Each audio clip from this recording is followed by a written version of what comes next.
A veces hay cifras que lo dicen todo. Y la de hoy va sobre un número tan gigantesco que sus ondas expansivas amenazan no solo a China, sino a toda la economía mundial. Y todo empieza aquí. 18,9 billones de dólares. Esa es la deuda que se estima que tienen los gobiernos locales de China. Es que, para que nos hagamos una idea, es una cifra que supera el PIB de casi cualquier país del planeta. Una auténtica barbaridad. Pero, ¿cómo se ha podido llegar a este punto?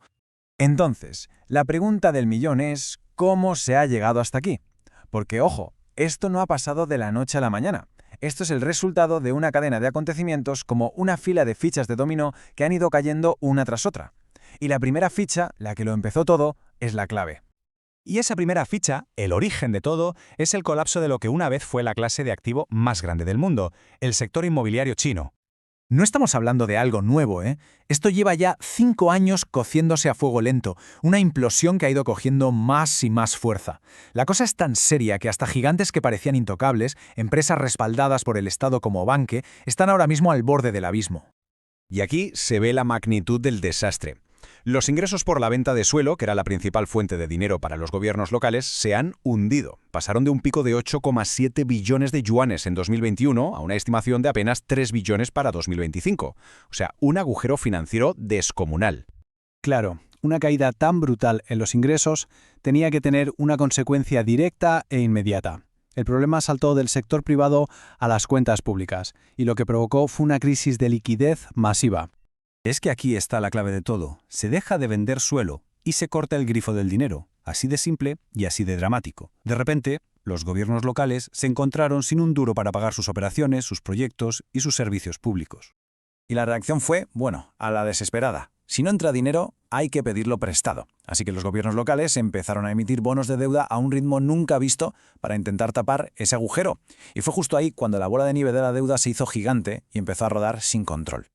Pero esperad, que la cosa se complica, porque las cifras oficiales, las que todo el mundo ve, no cuentan ni la mitad de la historia. Existe una cantidad enorme de deuda que está oculta, fuera de los balances oficiales, y que hace que el problema sea muchísimo más grande de lo que parece. Si sumamos todo, la montaña de deuda es de unos 134 billones de yuanes. Pero ojo al dato, mirad cómo se reparte esto. La deuda oficial, la que se reconoce, es de 47 billones. La oculta, que viene de unas entidades un poco especiales, es de 87 billones. Es casi el doble. Una locura. ¿Y qué son estas entidades tan raras, los LGFV? Pues a ver, para que nos entendamos, son como empresas pantalla que crean los propios gobiernos locales. ¿Para qué? Para pedir dinero prestado y financiar grandes obras, como puentes o carreteras. Lo particular es que su deuda no cuenta como deuda pública oficial. Es un truco, un mecanismo para endeudarse sin que se noten los libros. El problemón es que estos chiringuitos son un auténtico agujero negro de dinero. Fijaos en los datos. Su beneficio neto es de unos 550.000 millones de yuanes. Pero es que para conseguirlo reciben más de 1 billón de yuanes en ayudas del gobierno central. O sea que, sin el rescate constante de Pekín, casi la mitad de estas empresas estarían en quiebra y la economía regional china simplemente implosionaría. Pero claro, un problema de deuda tan bestia no se queda solo ahí, en las finanzas locales. No, esto acaba contagiando a toda la economía del país, creando un bucle peligrosísimo que se retroalimenta. China ahora mismo está metida en lo que los economistas llaman un vórtice de deuda deflacionario. Suena complicado, pero a ver si lo explico fácil. Es un círculo vicioso. La economía va mal, así que el Banco Central baja los tipos de interés para animarla. Pero esos tipos tan bajos hacen que los precios caigan. O sea, deflación. Con deflación, la gente no gasta, porque espera que todo sea aún más barato mañana, y eso hunde la demanda. Y claro, con una demanda por los suelos, la montaña de deuda se hace todavía más pesada de soportar. Y las señales de que la economía se está agripando, es que están por todas partes. La actividad de las fábricas en contracción récord, el sector servicios cayendo por primera vez desde 2023, el consumo de la gente frenándose en seco, y para rematar, los préstamos que no se devuelven en la banca alcanzando cifras nunca vistas. El panorama, como poco, es preocupante. Hay un concepto en economía, la condición de domar, que viene a decir algo muy simple. Mientras tu economía crezca más rápido que tus tipos de interés, puedes aguantar la deuda. El problema para China es que su crecimiento nominal ya ronda el 3%, mientras que los tipos de interés están justo por debajo del 2%. Esa diferencia, que antes era enorme, ahora es mínima y se está cerrando a toda velocidad. Y todo esto nos lleva a la pregunta final, la que de verdad importa. ¿Y por qué debería preocuparnos todo esto fuera de China? Pues porque una crisis de este calibre en la segunda economía más grande del mundo tiene consecuencias para todos. Ahora mismo, el gobierno de Pekín está entre la espada y la pared. Tienen un dilema brutal.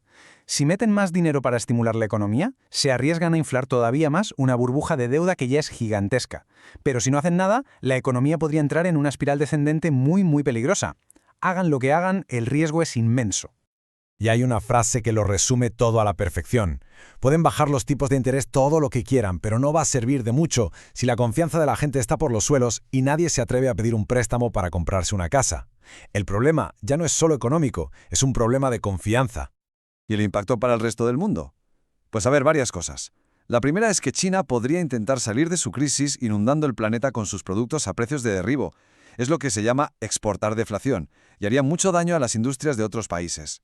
Además, el estrés económico casi siempre acaba provocando más tensiones geopolíticas, y por supuesto, crea una incertidumbre enorme en el comercio mundial de que todos, al final, dependemos. Así que la gran pregunta, la que lo decidirá todo, sigue en el aire. ¿Tiene China las herramientas y, sobre todo, la voluntad política para desactivar esta bomba de deuda de forma controlada? ¿O estamos ya a las puertas de una crisis financiera que podría ser inevitable y de consecuencias totalmente impredecibles? Solo el tiempo lo dirá.